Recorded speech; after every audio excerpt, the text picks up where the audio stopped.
नमस्कार दोस्तों, स्वागत है आपका हमारे YouTube चैनल बोध से संबोधि में। सबसे पहले हम सभी के भीतर बैठे उस परम तत्व को सादर प्रणाम। मेरे प्यारे दोस्तों, निर्वाण षटकम पर आने वाली वीडियोस की श्रृंखला में यह हमारा तीसरा वीडियो है। पिछले दो वीडियो में से पहले वीडियो में हमने निर्वाण षटकम की रचना के पीछे के रहस्य को उजागर किया था। इसमें हमने निर्वाण षटकम की रचना को विभिन्न दृष्टिकोणों से देखा है। उसके बाद दूसरे वीडियो में नेति के विधि के बारे में विस्तार से जानकारी ली, जिसे श्रीमद आदि शंकराचार्य जी ने निर्वाण षटकम में उपयोग में लाया। अब इस तीसरे वीडियो में हम निर्वाण षटकम रूपी शाश्वत रचना, जिसे आत्मा के अमर गीत के रूप में सम्मानित किया जाता है और अद्वैत की परम अभिव्यक्ति के रूप में देखा जाता है, उसके रचयिता की जीवन यात्रा को संक्षेप में देखेंगे।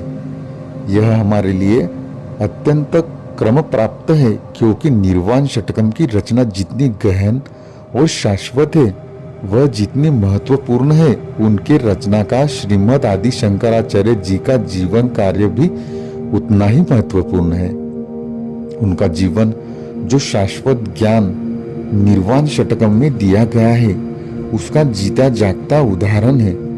इसलिए निर्वाण षटकम को उसकी गहनतम गहराइयों से समझने के लिए हमें उस रचनाकार के जीवन और उसके आध्यात्मिक महत्व को समझना बहुत जरूरी है। यह बहुत ही रोचक है कि श्रीमद आदि शंकराचार्य जी की जीवन कथा उसी परम सत्य या ब्रह्म रूपी केंद्र से उत्पन्न हुई है, जिसे अस्तित्व का मूल कहा जाता है और जो सृष्टि का शाश्वत और कभी न बदलने वाला स्रोत है। हम श्रीमद आदि शंकराचार्य जी के जीवन का परिचय संक्षिप्त रूप में देखेंगे, ताकि हम उनके अद्वितीय योगदान को अच्छे से समझ सकें। दोस्तों, शंकराचार्य जी का जीवन एक अद्भुत यात्रा थी, जहां उन्होंने केवल ज्ञान का प्रचार नहीं किया, बल्कि अपने जीवन के हर कदम से आध्यात्मिक सत्य की ओर मानवता को प्रेरित किया। उनके जीवन के बारे में जानना हमें न केवल निर्वाण षटकम के वास्तविक स्वरूप को समझने में मदद करेगा, बल्कि हमें जीवन के गहरे आंतरिक अनुभव तक पहुंचने का मार्ग भी दिखाएगा। दोस्तों, कुछ लोग परिचय के मोहताज नहीं होते। उनके जीवन प्रवाह में वह जो विलक्षण कार्य करके जाते हैं, वही उनको चिरंतन अमर रखता है। उनमें से ही एक है श्रीमद आदि शंकराचार्य जी। उनके समस्त मानव जाति के प्रति योगदान के कारण उनका नाम आज भी हर जगह लिया जाता है। उनका जीवन एक तपस्वी, संत, आचार्य और समाज सुधारक के रूप में गूंजता है। उनके जीवन चरित्र की महिमा अपरंपार है। उनका परिचय शब्दों में समेटना सचमुच एक कठिन कार्य है, क्योंकि वे एक युगदृष्टा थे। उन्होंने न केवल भारत में वेदांत के सिद्धांतों को स्थापित किया, बल्कि एक समग्र दृष्टिकोण से समाज को एक नई दिशा दी। उन्होंने सभी धर्मों और मतों को एक साथ लाने का प्रयास किया और आध्यात्मिक एकता का संदेश दिया। उनके जीवन का कार्य न केवल ज्ञान के क्षेत्र में महत्वपूर्ण था, बल्कि उन्होंने संस्कृति, समाज और धर्म के प्रत्येक पहलू पर गहरी छाप छोड़ी। फिर भी हम संक्षेप में उनके जीवन गाथा की महिमा को परत दर परत देखने का प्रयास करते हैं। इसके साथ साथ हम उनके जीवन कार्य से मिलती आध्यात्मिक शिक्षा को भी समझने की कोशिश करेंगे। उनकी जीवन यात्रा को संक्षिप्त किंतु रचनात्मक तरीके से समझने के लिए हमने उनके जीवन को 5 भागों में बांटा है, ताकि उनके कार्य और शिक्षा को व्यवस्थित रूप से समझ सके। सबसे पहला है बाल्यकाल, जन्म से लेकर 8 वर्ष तक, जिसमें हमें उनके जीवन में अद्वैत की पहली झलक देखने को मिलती है, जिसमें ज्ञान का अंकुरन और उनमें वैराग्य का प्रारंभ हम देखेंगे। दूसरा है गुरु से मिलन और ज्ञान प्राप्ति, आयु 8 से 12 वर्ष के बीच में, जिसमें हमें आध्यात्मिक साधना का प्रारंभ देखने को मिलता है। तीसरा है शास्त्रार्थ और वेदांत का प्रचार 12 से 16 वर्ष की आयु के बीच में, जिसमें उन्होंने ज्ञान का प्रचार और पुनर्स्थापना की। चौथा है मठों की स्थापना और समाज सुधार, आयु वर्ष 16 से 32 वर्ष। धर्म की नींव और संतुलन उन्होंने इस दौरान रखा। पांचवा है समाधि और ब्रह्म में विलय, लगभग 32 वर्ष की आयु में, जिसमें देह से मुक्ति और ब्रह्मा के विलय को हम देख सकते हैं। हर भाग में हम देखेंगे कि आध्यात्मिक दृष्टिकोण से शंकराचार्य जी ने समाज को किस तरह से एक नई दिशा दी। वे केवल एक धार्मिक आचार्य ही नहीं थे, बल्कि जीवन के हर पहलू में संतुलन, तात्विक दृष्टिकोण और समाज के सुधारक भी थे। उन्होंने यह सिद्ध किया कि जीवन और धर्म में सत्य, ज्ञान और भक्ति का सामंजस्य होना चाहिए, तभी व्यक्ति सच्ची मुक्ति को प्राप्त कर सकता है। अब हम इन 5 चरणों को विस्तार से देखेंगे। शंकराचार्य जी का जीवन एक दिव्य योजना था, आत्मज्ञान के माध्यम से आत्मा को परमात्मा से मिलाने का। उनकी बाल्यावस्था से लेकर समाधि तक की यात्रा में हमें यह देखने को मिलता है कि आध्यात्मिक उन्नति केवल साधना ही नहीं, बल्कि लोक कल्याण, समरसता और विवेक पूर्ण जीवन से भी होती है। अभी हम श्रीमद आदि शंकराचार्य जी की जीवन यात्रा का प्रथम चरण बाल्यावस्था का विस्तृत विवेचन देखेंगे। दोस्तों, श्रीमद आदि शंकराचार्य जी का जन्म केरल राज्य के आज के आधुनिक एर्नाकुलम जिले के काल्डी नामक गांव में एक अत्यंत गरीब किंतु धार्मिक और विद्वान ब्राह्मण परिवार में हुआ। उनके पिता का नाम शिवगुरु और माता का नाम आर्यम्बा था। इन दोनों दंपति को काफी सालों तक कोई संतान की प्राप्ति नहीं हुई, इसलिए उनके द्वारा भगवान शिव से एक पुत्र प्राप्ति की प्रार्थना की गई। उनके प्रार्थना के फलस्वरूप ही उनके यहाँ ईस्वी सन 788 में श्रीमद आदि शंकराचार्य जी के रूप में एक पुत्र रत्न की प्राप्ति हुई। श्री शंकर का जन्म किसी दिव्य उद्देश्य से इस धरती पर हुआ था, क्योंकि बाल्यकाल में ही आध्यात्मिक गुणों की झलक उनके जीवन में मिल रही थी। 7 वर्ष की आयु में उन्होंने अपने पिता को खो दिया। उसके बाद उनकी माता ने उनका ख्याल रखा और शिक्षा को सही दिशा दी। शंकर ने बहुत कम आयु में ही अद्भुत विद्वत्ता और गहन चिंतन का प्रदर्शन किया। वे ईश्वर, आत्मा और मोक्ष जैसे विषयों पर चिंतन करने लगे थे, जो एक साधारण बालक के लिए असाधारण था। वे अल्प आयु में ही वेदों और शास्त्रों को सुनने समझने लगे थे। संसार के प्रति विरक्ति का बीज उनके भीतर जन्मजात था। वे सांसारिक विषयों से विमुख रहते थे और अधिकतर समय ध्यान, जप या ईश्वर के चिंतन में व्यतीत करते थे। उन्होंने यह बार बार प्रकट किया कि उनका जीवन का लक्ष्य आत्मज्ञान प्राप्त करना है, न कि सांसारिक सुखों में लिप्त रहना। उनके इस व्यवहार के कारण उनकी माँ यह सोचकर बहुत तनाव में रहती थी कि उनका भविष्य कैसे होगा। 7 से 8 वर्ष की आयु में उन्होंने अपनी माता से संन्यास लेने की अनुमति मांगी। माता आर्यम्बा ने सामाजिक कारणों से मना कर दिया, लेकिन शंकर का मन अडिग रहा। एक प्रसिद्ध कथा है कि एक दिन जब शंकर नदी में स्नान कर रहे थे, तभी एक मगरमच्छ ने उन्हें पकड़ लिया। उन्होंने माँ से कहा, यदि आप संन्यास की अनुमति देंगी तो यह मुझे छोड़ देगा। माँ ने विवश होकर अनुमति दे दी और मगरमच्छ ने उन्हें छोड़ दिया।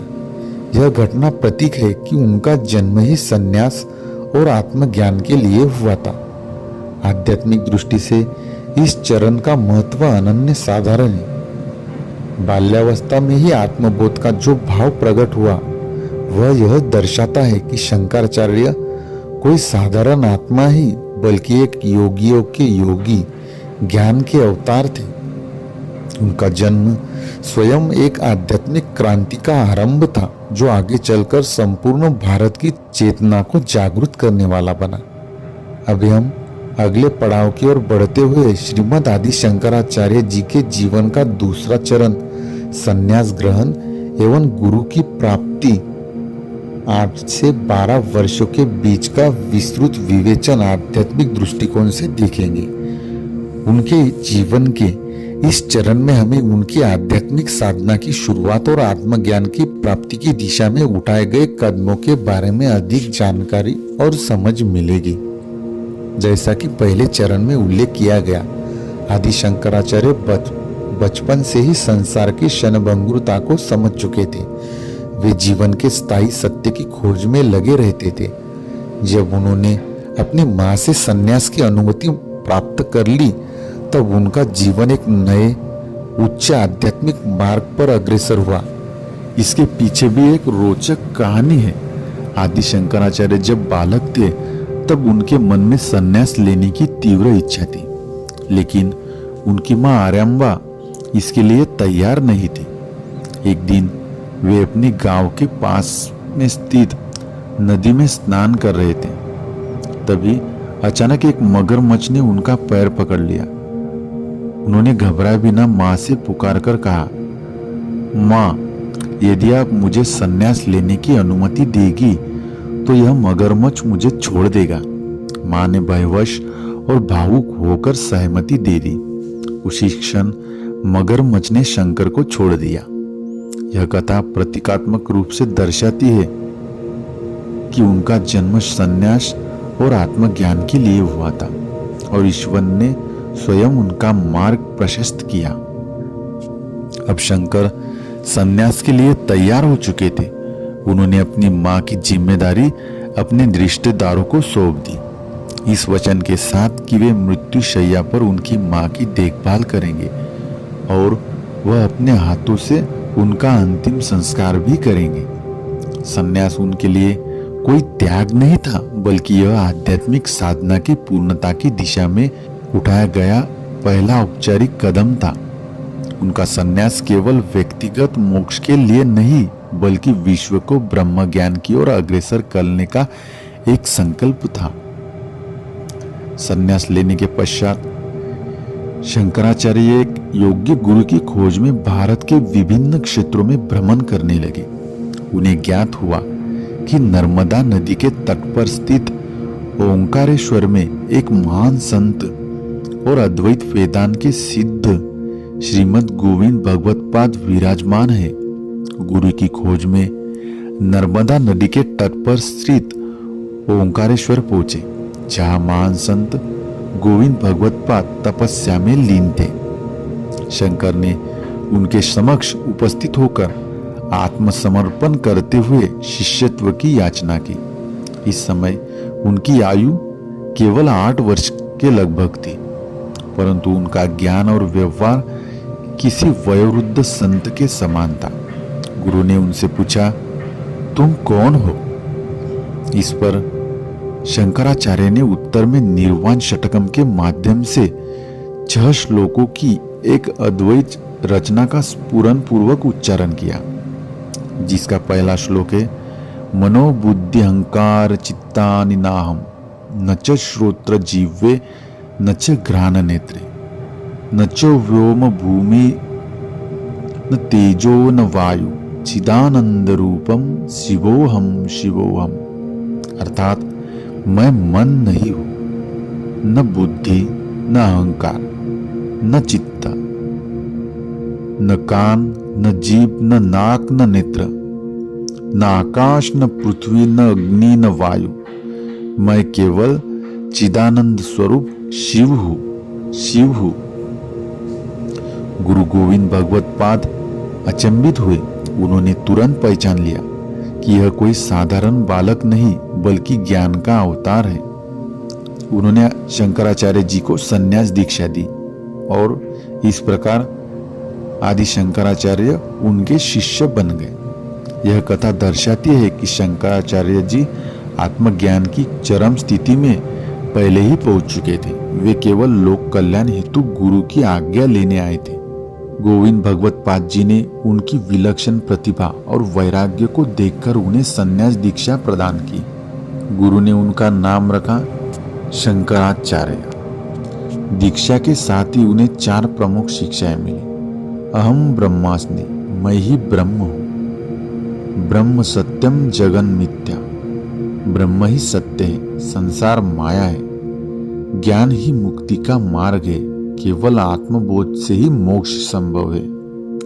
संन्यास का अर्थ केवल त्याग नहीं अपितु लोक कल्याण है। शंकराचार्य ने गुरु के सानिध्य में अद्वैत वेदांत का गहन अभ्यास किया। उन्होंने शास्त्रों, उपनिषद, वेद, ब्रह्मसूत्र, भगवद गीता आदि का तात्विक अध्ययन किया। केवल पठन ही नहीं बल्कि उनको आत्मसात भी किया। गुरु ने उन्हें वेदांत की व्याख्या की क्षमता दी, जिससे वे भावी शंकराचार्य के रूप में भारत भर ज्ञान का प्रचार कर सके। इस कालखंड में शंकराचार्य जी ने स्वयं को पूर्ण रूप से ईश्वर और ब्रह्मा की सेवा में समर्पित कर दिया। यह केवल व्यक्तिगत विकास का नहीं बल्कि एक आध्यात्मिक यात्रा की शुरुआत का चरण था। संन्यास की परंपरा में वे एक दैवी तत्व के प्रतिनिधि के रूप में स्वीकार किए गए, जिनका लक्ष्य केवल मुक्ति नहीं बल्कि समस्त जीवों की चेतना का उत्थान था।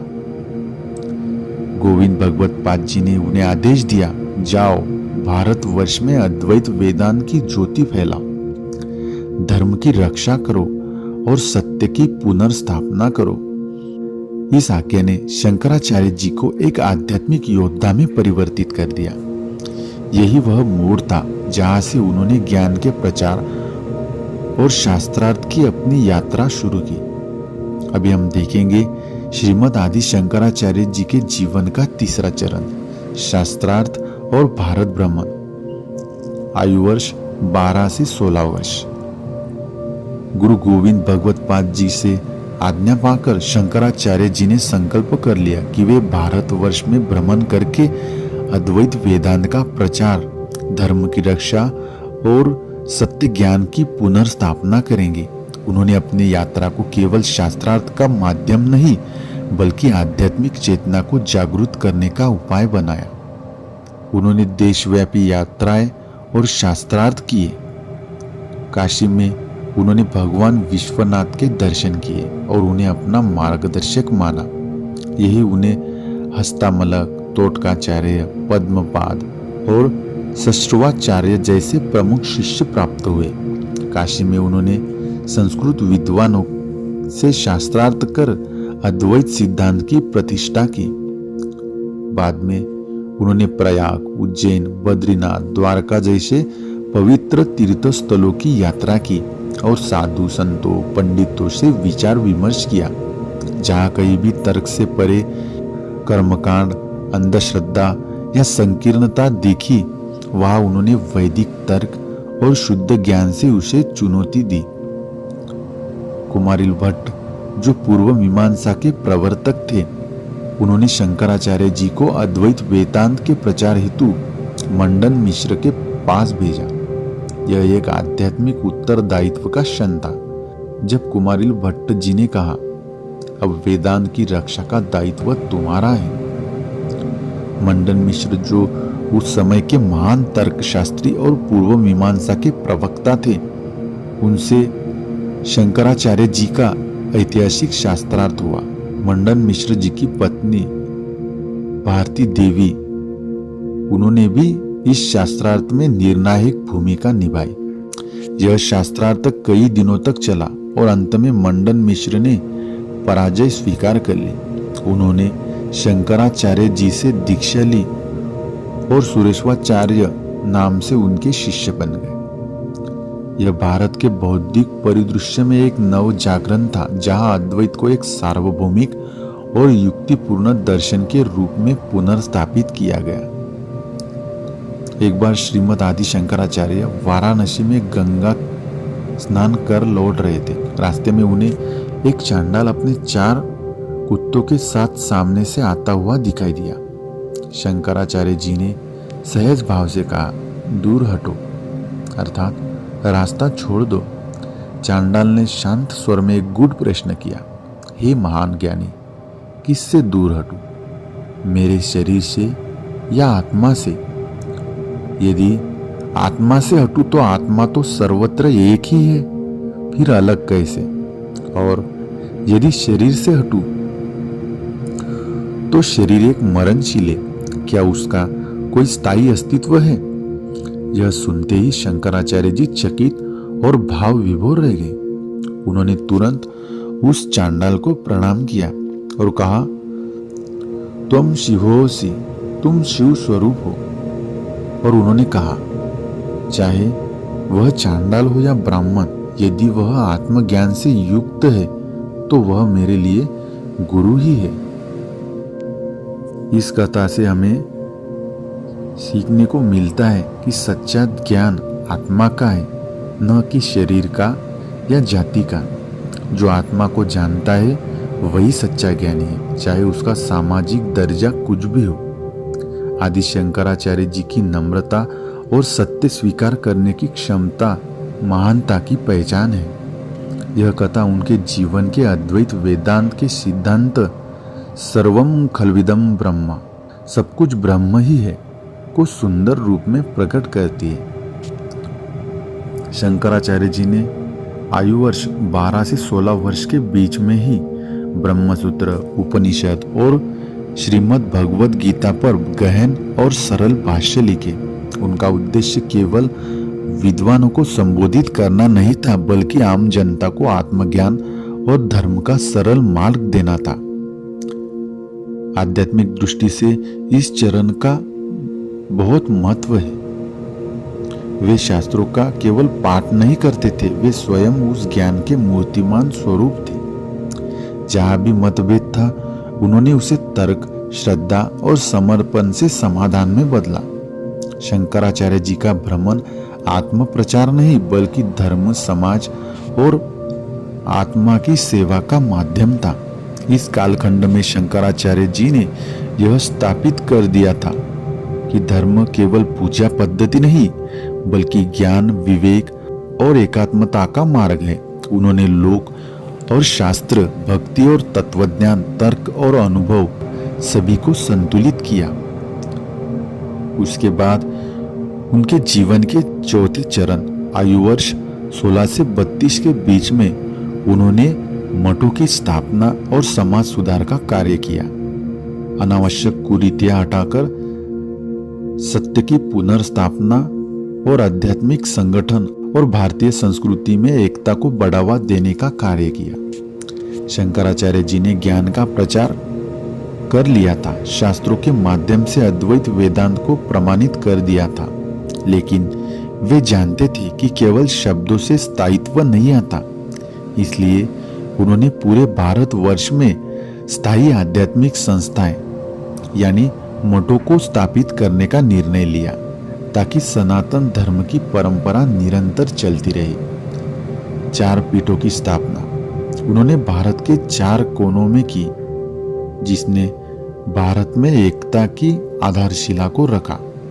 सबसे पहला था श्रृंगेरी शारदा पीठ, दक्षिण कर्नाटक में। यह ज्ञान और शिक्षा का केंद्र है। यह पहला मठ था जिसकी स्थापना आदि शंकराचार्य जी ने की।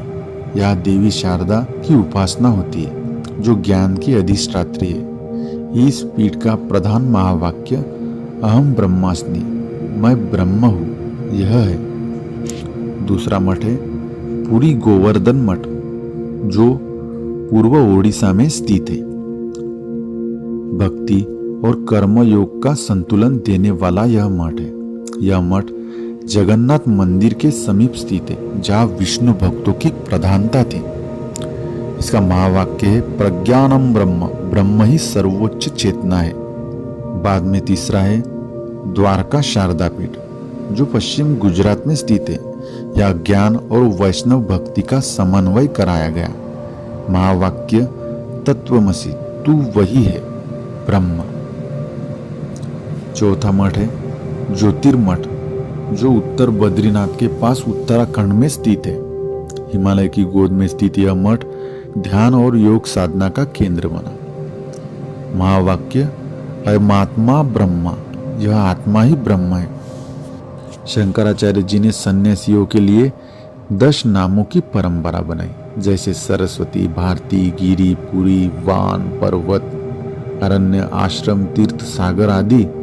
इससे सन्यासियों की पहचान और परंपरा में एकरूपता बनी रही। उन्होंने बहुत प्रभावशाली ढंग से समाज सुधार के भी कार्य किए।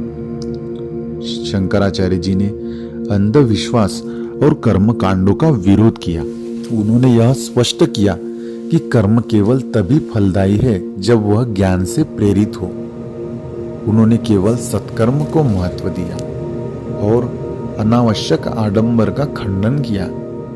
भक्ति और मूर्ति पूजा का समर्थन पर विवेक के साथ। उन्होंने मूर्ति पूजा को प्रतीकात्मक साधना बताया, जिससे मन स्थिर होकर ब्रह्म की ओर प्रवृत्त हो। उन्होंने कहा, भक्ति ज्ञान की भूमि है। शंकराचार्य जी ने भक्ति को ज्ञान उपलब्धि का प्रधान साधन माना, परंतु फलस्वरूप से तो वे ज्ञान को ही स्वीकार करते हैं। भक्ति का लक्षण करते हुए वे विवेक चूड़ामणि में कहते हैं, अपने शुद्ध स्वरूप का स्मरण करना ही भक्ति है। आत्म जिज्ञासु के लिए वस्तुतः प्रधान भक्ति ही है। फिर भी उन्होंने सगुण उपासना की उपेक्षा नहीं की, क्योंकि उन्होंने कहा कि भक्ति के बिना चित्त शुद्ध नहीं हो सकता। यद्यपि वे सन्यासी थे, उन्होंने गृहस्थ धर्म की गरिमा को भी स्वीकारा। उन्होंने समाज में स्त्रियों की सम्मान की बात की, जैसे कि भारती देवी से शास्त्रार्थ स्वीकार करना। शंकराचार्य जी ने सिद्ध किया कि अद्वैत केवल मठों या ग्रंथों की बात नहीं, बल्कि हर व्यक्ति के भीतर की सत्य की खोज है। उन्होंने लोक जीवन में व्याप्त विविधताओं को आध्यात्मिक एकता में पिरोया। उन्होंने कई सारे ग्रंथ और स्तोत्रों की रचनाएं की। इस काल में उन्होंने अनेक भक्ति और वेदांत पर आधारित स्तोत्र रचे, जैसे भज गोविंदन, जिसमें कर्म और माया से मुक्ति का भक्ति मार्ग बताया गया है। उसके बाद निर्वाण षटकम, जिसे आत्म षटकम भी कहते हैं, वह अद्वैत की अनुभूति का एक काव्य है। सौंदर्य लहरी, शिवानंद लहरी, दक्षिणामूर्ति स्तोत्रम आदि कई सारे ग्रंथों की रचना की। शंकराचार्य जी ने केवल दर्शन नहीं दिया, बल्कि व्यवहारिक आध्यात्म का संस्थानिक ढांचा भी खड़ा किया। वे जानते थे कि स्थायित्व के लिए केवल विचार नहीं, संगठन और व्यवस्था चाहिए। शंकराचार्य जी का यह कालखंड उन्हें एक महायोगी से एक महाचिंतक के रूप में प्रतिष्ठित करता है। उन्होंने भारतवर्ष को एकता का सूत्र दिया। सत्य एक है, मार्ग अनेक हो सकते हैं, पर हम सब में वही ब्रह्म है, वही परम तत्व है। अब हम उनके जीवन के 5वें चरण, जो कि 32 वर्ष की आयु में आया, जो जीवन का पूर्ण चक्र था, ज्ञान के आरंभ से लेकर ब्रह्म में विलय तक का। आदि शंकराचार्य जी ने अपने जीवन काल के केवल 32 वर्षों में इतना कार्य किया, जितना कई साधक युगों में नहीं कर पाते। वे जन्म से ही ज्ञान स्वरूप थे। बाल्यकाल में ब्रह्मज्ञानी, किशोरावस्था में आचार्य और यौवन में धर्म संस्थापक। इस तरह सबके बाद जब उन्हें लगा कि उनका कार्य पूर्ण हो चुका है, तब उन्होंने ब्रह्मा में पूर्ण विलय का मार्ग चुना। शंकराचार्य जी की समाधि को लेकर विभिन्न मान्यताएं हैं। इसमें प्रमुख स्थानों को अगर देखा जाए, अधिकांश परंपराओं के अनुसार उन्होंने हिमालय में तपस्या की, यही जीवन मुक्ति प्राप्त की। यह स्थान आज भी शंकराचार्य जी के समाधि स्थल के रूप में विख्यात है। काशी, कांची, बद्री आदि अन्य स्थान। कुछ परंपराएं उनका अंतिम समय कांचीपुरम या बद्रीनाथ मानती है, परंतु केदारनाथ को सबसे प्रमाणिक एवं व्यापक रूप से मान्यता प्राप्त है। शंकराचार्य जी की मृत्यु एक साधारण मृत्यु नहीं थी, बल्कि वह एक पूर्ण आत्मबोध के बाद ब्रह्म में लीन होने की क्रिया महासमाधि थी।